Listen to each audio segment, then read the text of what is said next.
Hello, this is Chuy. Welcome to Chuy's Education Corner. This is Richard Marquez. When I go to schools today and I walk the halls, I'm very cognizant of what's going on in the classrooms. Education is noisy. It's a certain kind of noise that occurs in a classroom.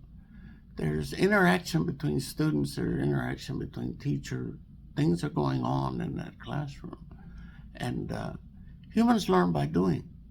Humans learn by discussing, by talking, by other actions. It's a physical aspect to it, and it's highly interactive. When humans are really learning, there's a hum in the classroom. If there is no hum, then I guarantee you there's a lot of boredom. Children get bored relatively easily because our attention span has taken a nosedive. Uh, it used to be an adult had about a 20-minute attention span, but that's gone. I don't think anybody's done a great study on what human attention span is at this particular time. Yeah, and you know what's done it. Media has done it. The media has done it to us. Computers have done it. All this quick gratification has really caused us a drop in our attention span and actually in our total focus. So we lose focus rather quickly. And learning requires focus, attention to detail. And that's about as critical as it gets.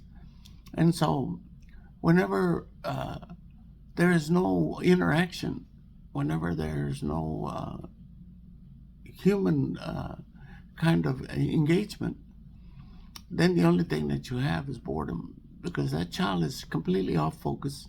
And when they're off focus, they're off at something else. And that's why the interesting thing is you hear from kids most of the time, it's boring. It's boring.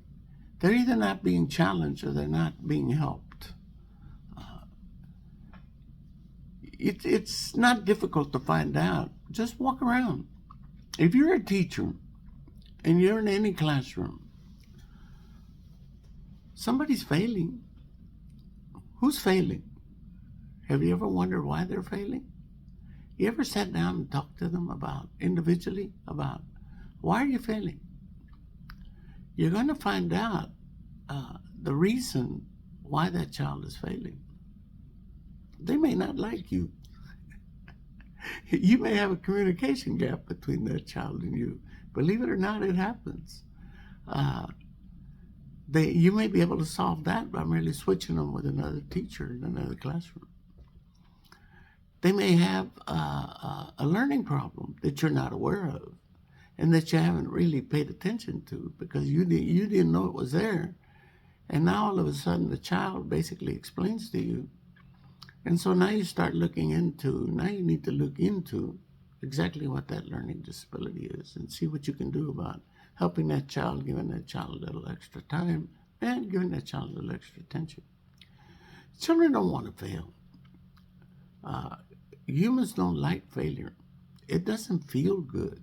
As a matter of fact, it feels terrible. And we avoid it.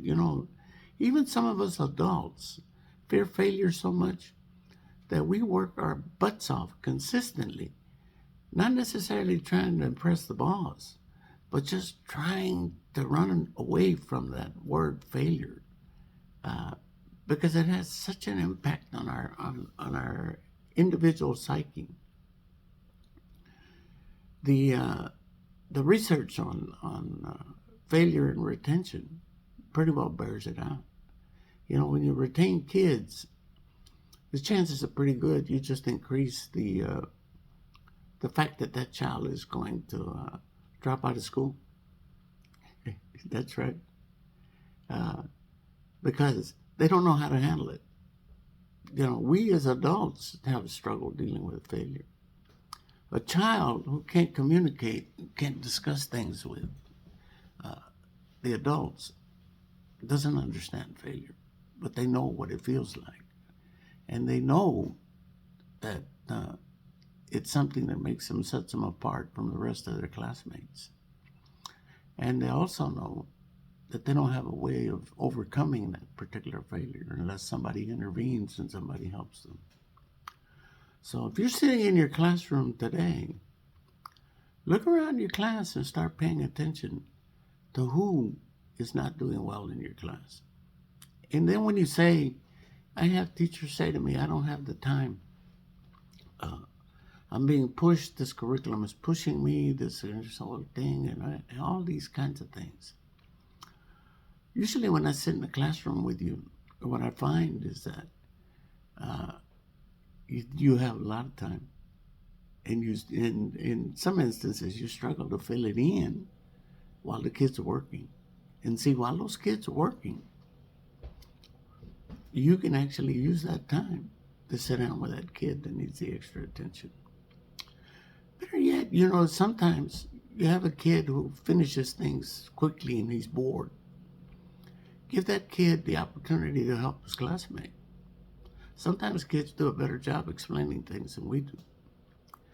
And it keeps that kid from being bored and it gives them something to do. So use your resources, use your head in that classroom. And don't say that you don't have the time to deal with that child. If you really want to admit something, say, I don't know what to do for that child. That honesty will lead you to an answer. If you say to someone, especially if you say to me, I don't know what to do for that child, what I say to you is, okay, then let's look, let's talk, let's see what we can find, but let's not give up. Let's continue to try to find a way to help each and every kid in the class. Now, let's be honest. Can we save all of them? No. Reality is we can't save them all. Some of those children have circumstances and situations and things that no matter what we do, we're not able to do anything. And some of them don't come to school often enough. And they have other kinds of problems. But the majority of the kids can be reached and can be touched and can be helped. So, but attempt to work with everybody in your class. But you're going to find with some kids, you're going to do very well. One of the things I used to tell teachers, and it used to cause some issues, I would actually say to them, I'd say, Miss So-and-so in the class next door has a student that she can't reach no matter what she does. And you have one.